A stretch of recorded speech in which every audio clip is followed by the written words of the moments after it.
Among dihalides, CuI2 does not exist because CuI2 is unstable species. And here, as it is unstable species, readily it is converted to Cu to I2. And here, CuI2 name is cupric iodide, whereas Cu to I2 is known as cuprous iodide, right? Now here copper is exhibiting +1 oxidation state, and here copper is exhibiting +2 oxidation state. And here what is happening? CuI2 decomposes to give Cu2I2 and I2. And at the same time, here in this case, we have to discuss one more concept. Copper atomic number is 29, configuration is 4s1 3d10. And you know, copper can exhibit +1 as well as +2 oxidation state. Copper +1 means loss of one electron, it will get 4s0 3d10, whereas copper +2 means loss of 2 electrons, one from 4s, one more from 3d, it become 4s0 3d9. And here if you see D10 means what? Say 1 2 3 4 5 6 7 8 9 10, fully filled, and we know that fully filled means what? Say it is stable. Whereas if you see D9, in case of D9, 1 2 3 4 5 6 7 8 9, this is neither half filled nor fully filled, means this is what? Say less stable. Means generally cuprous ion is more stable when compared with cupric ion. Means copper +1 is stable due to D10, copper +2 is less stable due to D9. But same question, if I ask you copper +1 I dropped in water, it become Cu +1 aqueous. Copper +2 also dropped in water, it become Cu +2 aqueous. And in aqueous medium, which is more stable, means copper +2 is more stable. Reason is what? Say here copper +1 is there, here copper +2 is there. More the positive charge, more nuclear attraction power. When it is dropped in water, more number of water molecules are surrounding that because of more nuclear attraction power. When this copper +2 ion is surrounded by more number of water molecules, more heat energy is released, means hydration enthalpy is more. I told you hydration enthalpy if dominates, that particular oxidation state is stable. So in general, copper +1 is stable due to D10 configuration compared with copper +2. But same question if they ask you, in aqueous medium between copper +1, copper +2, copper +2 is more stable because of its more hydration enthalpy, that is due to its more positive charge. And the next one is enthalpy of atomization. So what do you mean by enthalpy of atomization? Let us see. If I take a piece of metal, in this metal atoms are present. Generally, metal atoms are assumed to have spherical shape, and these spherically shaped metal atoms are tightly packed. Why they are tightly packed? Because of metallic bonds. As I told you, we are discussing about d block elements. They are having ns to n-1 d 1 to 10. Means they are having two types of electrons. They have ns electrons as well as n-1 d electrons. They are contributing more electrons for metallic bond formation. As a result, more number of metallic bonds are formed. So stronger interatomic attractive force are there, closely packed. When metallic bonds are more, to break these metallic bonds and separate them into atoms, we need more energy. Means enthalpy of atomization for d block elements, it is very high because more number of metallic bonds are formed, because more number of electrons are participating in metallic bond formation. Two types of electrons, NS electrons and N-1 d electrons, both are participating. Because of this reason only, enthalpy of atomization is more. And here in 3D series, vanadium has highest enthalpy of atomization. When enthalpy of atomization is very high, breaking these bonds are very difficult. Because of that reason only, they are not easily participating in chemical reactions. When they are not participating in chemical reactions readily, they are considered as inert towards chemical reaction, or you can say they are exhibiting noble behavior in their chemical reactions because of their highest enthalpy of atomization. And here, compared with 3D series, 4D and 5D series elements are having more enthalpy of atomization values. I repeat, enthalpy of atomization more means it is difficult to break the bonds, they are not participating in chemical reactions and exhibiting noble behavior. And why more number of bonds are formed? Because two types of electrons are participating in metallic bond formation. They are NS electrons and N-1D electrons. Now we have to discuss magnetic properties of transition elements. I told you transition elements possess incompletely filled d subshell. Because of this incompletely filled d subshell, transition elements must possess unpaired electrons. As unpaired electrons are present, they are exhibiting magnetic behavior. Because of unpaired electrons, transition elements are exhibiting magnetic behavior. And you know, solids are basically classified into three categories based on their magnetic behavior. They are diamagnetic compounds, paramagnetic compounds, and ferromagnetic compounds. So how can you define dia, para, and ferro? Let us see. See this, I have created a magnetic field which is known as external magnetic field. External magnetic field. I took an unknown compound. I don't know whether it is dia, para, or ferro. An unknown compound, if you try to keep in external magnetic field, if this compound is repelled by, if this solid is repelled by external magnetic field, then the compounds are known as diamagnetic compounds. The reason is diamagnetic compounds are not exhibiting any magnetic behavior. Because of that reason only, those compounds are repelled by external magnetic field, and diamagnetic compounds are not exhibiting magnetic behavior because in them unpaired electrons are absent. So due to absence of unpaired electrons, they are not exhibiting magnetic behavior and repelled by external magnetic field. Such compounds are known as diamagnetic compounds. And if you see paramagnetic compounds and ferromagnetic compounds, in both the cases unpaired electrons are present. In both the cases unpaired electrons are present. Because of this reason, they are exhibiting magnetic behavior. Then how to identify para and ferromagnetic compounds means, if it is paramagnetic compound, that is slowly, weakly attracted by external magnetic field, and ferromagnetic compounds are quickly attracted by external magnetic field, or you can say strongly attracted by external magnetic field. And here paramagnetic compounds are known as temporary magnets, whereas ferromagnetic compounds are known as permanent magnets. The reason is paramagnetic compounds are exhibiting their magnetic behavior only in the presence of external magnetic field. If you remove external magnetic field, paramagnetic compounds cannot exhibit magnetic behavior, whereas ferromagnetic compounds are known as permanent magnets because they are exhibiting their magnetic behavior either in the presence or in the absence of external magnetic field. I repeat once again, para and ferro both are exhibiting magnetic behavior because of presence of unpaired electrons. And what I told here, transition elements possess unpaired electrons. Because of that reason only they are exhibiting magnetic behavior. And here the magnetic behavior can be expressed in terms of mu value. The magnetic behavior can be expressed in terms of mu value, and mu is known as magnetic moment. Mu is known as what, say, magnetic moment. So how to calculate magnetic moment? Let us see. Here mu is nothing but what, say, magnetic moment, and this magnetic moment depends on two factors. They are orbital angular momentum, that is capital L, and spin angular momentum, that is S. So this mu, that is magnetic moment, depends on two factors, orbital angular momentum and spin angular momentum. If you consider both, the formula will be mu is equal to under root L into L plus 1 plus 4s into s plus 1 Bohr magneton.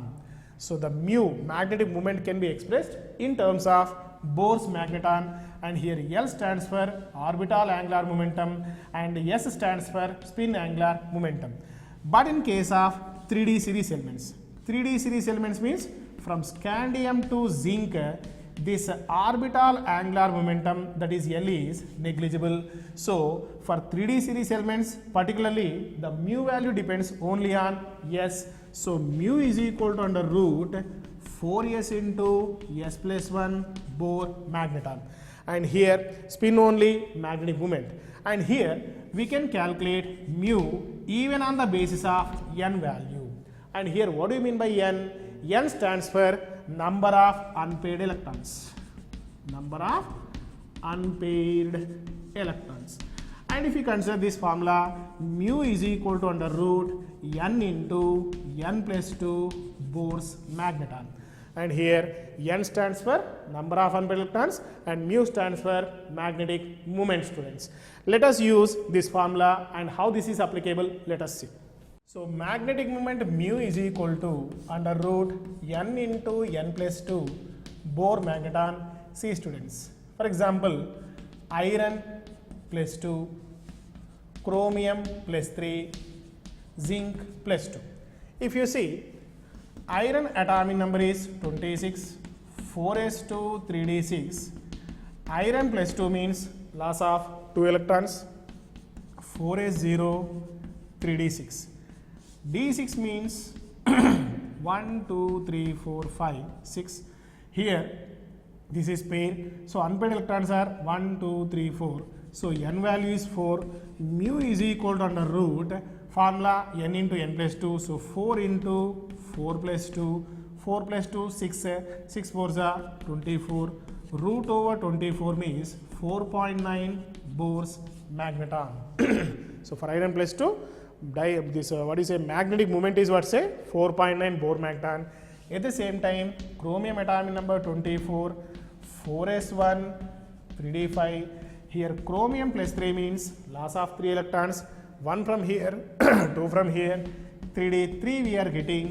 d3 means 1 2 3, and here number of unpaired electrons are 3, and mu is equal to under root 3 into 3 plus 2, and 3 plus 2 is 5, 5 3s are 15. Root over 15 means around 3.9 Bohr's magneton. And here after that, zinc atomic number is 30, 4s2 3d10, and zinc plus 2 means loss of 2 electrons from here, 4s0 3d10. d10 means 1 2 3 4 5 6 7 8 9 10, and here unpaired electrons are absent, all are paired electrons. So mu value also 0. This is diamagnetic compound because it has no unpaired electrons. Right. And next one is color property. Here if you look at the compounds of transition elements and aqueous solutions of transition metal ions, they are exhibiting color property. I repeat, aqueous solutions of transition metal ions, at the same time compounds of transition elements can exhibit color property. Again the reason is presence of unpaired electrons. And here the color properties of aqueous solutions of transition metal ions and compounds of transition metals can be explained on the basis of DD transition. So what do you mean by DD transition? Let us see. For example, now here the color property of aqueous solutions of transition metal ions can be explained on the basis of DD transition. And here if you see, before going to discuss DD transition, we should have an idea about complementary colors. Complementary colors. What do you mean by complementary colors? Complementary colors are nothing but a pair of two colors. For example, yellow and violet are complementary to each other. Orange and blue are complementary to each other. Red and green also complementary to each other. For example, if a species when placed in a visible light, the color of visible light is what, say white color, and white color is the mixture of all colors. From white light, if a substance is receiving red color, it has to emit green color. Otherwise, if substance is receiving green color, it has to emit red color. In the same way, if a substance kept in white light, from white light, if substance is receiving yellow color, it has to emit violet, and if it is receiving violet, it has to emit a yellow color. So complementary colors are pair of two colors in which if one is received, other must be emitted. On this base only, now we are discussing DD transition. So what is DD transition? Let us see, students. See here. The reason behind exhibiting color property is unpaired electrons, and here I am discussing about manganese plus 2. If you look at manganese, atomic number is 25, 4s2, 3d5, and here manganese plus 2 means it has lost 2 electrons. 2 from here means 4s0, 3d5. 3d5 means it has 1, 2, 3, 4, 5 configuration. But manganese plus 2, when you drop in water, it become aqueous ion. It become aqueous metal ion, and where water molecules are behaving as ligands. I told you, in presence of water ligands, the d subshell splits into two types of d orbitals. They are Eg set of d orbitals and P2G set of d orbitals. And from down to up, energy is what say increasing.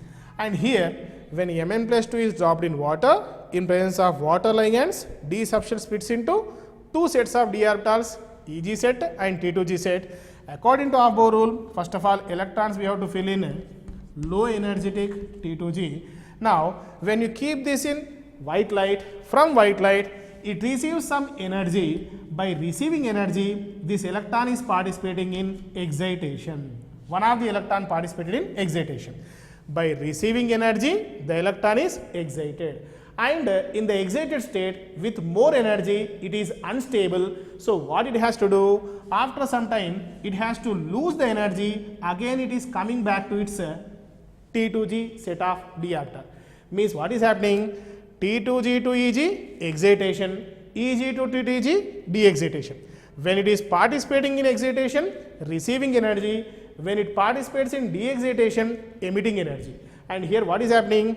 Eg is one type of d orbitals set, and T2G is another set of d orbitals.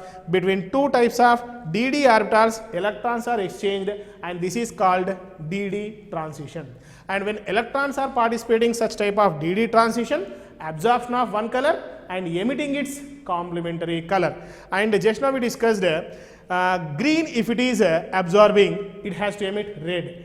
Red, if it is receiving, it has to emit green. So that is called DD transition. So because of DD transition only, transition metal ions and their aqueous solutions and their compounds are exhibiting color property, right? And here, if you see, vanadium plus 4 exhibiting blue color, vanadium plus 3 green color, vanadium plus 2 violet color. See, students, see, nature of transition element is same, but as oxidation number is changing, their color also changes. Reason is what say, as oxidation number changes, number of unpaired electrons are changing. As unpaired electrons are changing, color exhibition also changes. And here manganese plus 2 exhibiting pink, iron plus 3 yellow, iron plus 2 green color they are exhibiting. Now, formation of complexes. Here, transition elements are also having the ability to form complexes. First of all, what do you mean by complexes? Here I am taking a transition element that is copper, and it is coordinated with ammonia. CuNH3 taken for SO4, NiCO taken for, at the same time CO NH3 taken 6 Cl3. See, students, while writing complex compounds, we must use square bracket. And you know, inside the square bracket, whatever the space is present, that is known as coordination sphere. And inside the square bracket, that means inside the coordination sphere, we can have two types of species. One is central metal atom, or you can say central metal ion. The other one is ligand. Okay, one is central metal atom or central metal ion. The other one is what say ligand. And here copper is central metal ion, here cobalt is central metal ion, and here nickel is central metal atom. Means what I can say, In complex compounds, transition elements are behaving as central metal ions or they can behave as central metal atom. And here the other species, here in this case ammonia is ligand, here carbon monoxide is ligand, again here what say ammonia is ligand. And here I will write Cm. Cm stands for it may be central metal atom or central metal ion, and I write other species ligand. Generally ligand is electron rich species whereas Cm is electron poor species. As it is electron rich, it is donating a electron pair to Cm. As a result, from ligand to Cm dative bond is formed and resulting compound is known as complex compound. So from ligand to Cm dative bond is formed, resulting compound is known as complex compound. And in complex compounds, what is the role of transition elements? They are behaving as central metal atom or central metal ion. And here why I use the word central metal ion and here central metal atom? Here copper is exhibiting +2, here cobalt is exhibiting +3, whereas here nickel oxidation state is what say 0. As they are ions, central metal ions I should say, as this is atom, central metal atom I should say. And here why transition elements only behaving as central metal atom or central metal ion, why not other?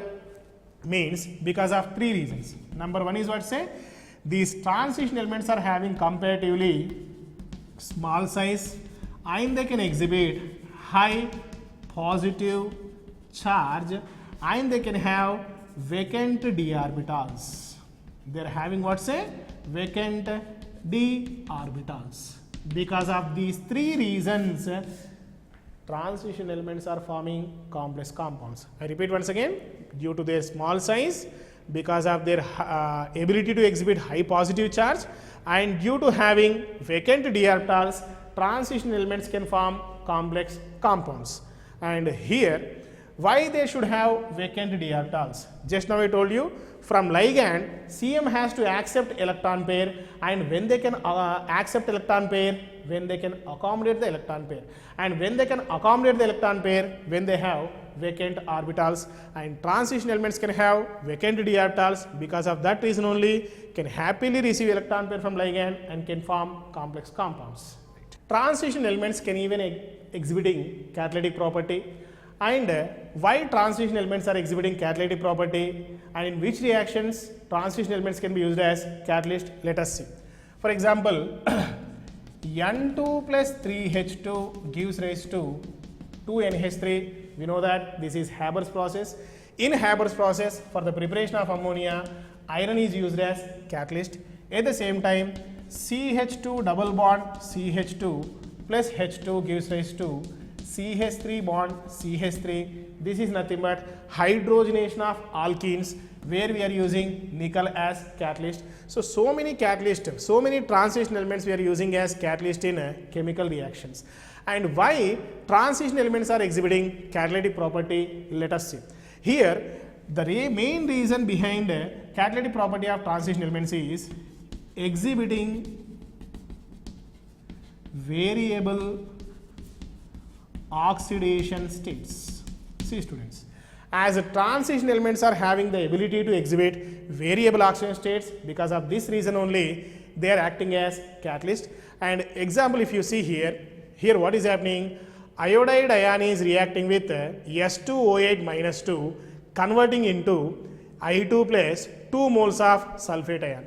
And if you look at this reaction, in this reaction I minus ion as well as S2O8 minus 2 ion both are reactants, and the role of Fe plus 3 is catalyst. And we know that iron can exhibit +2 and +3 oxidation states. I told you transition elements are exhibiting catalytic property because they have the ability to exhibit variable oxidation states. And here what is happening? Directly I minus ion is not releasing electrons to S2O8 minus 2. They are not directly reacting. First of all, I minus is interacting with Fe plus 3, which is a catalyst. So what Fe plus 3 is doing? Fe plus 3 receives electrons from I minus. When I minus is losing electrons to Fe plus 3, I minus is converted to I2, Fe plus 3 converted to Fe plus 2, and now the Fe plus 2 again releases electrons to S2O8 minus 2. Means From iodide ion, electrons received by Fe plus 3, Fe plus 3 converted to Fe plus 2. Now Fe plus 2 releases those electrons to S2O8 minus 2 so that it is converted to sulfate ion, and again we are recovering our Fe plus 3 ion. So what is happening? Iodide ion is not directly releasing electrons to S2O8 minus 2. Iodide ion is releasing electrons to Fe plus 3. Fe plus 3 converted to Fe plus 2. Again that Fe plus 2 releases electrons to S2O8 minus 2. Again we can get back the Fe plus 3. So as iron has the ability to exhibit both plus 2 and plus 3 oxidation state, because of ability of exhibiting variable oxidation states, transition elements can act as catalyst.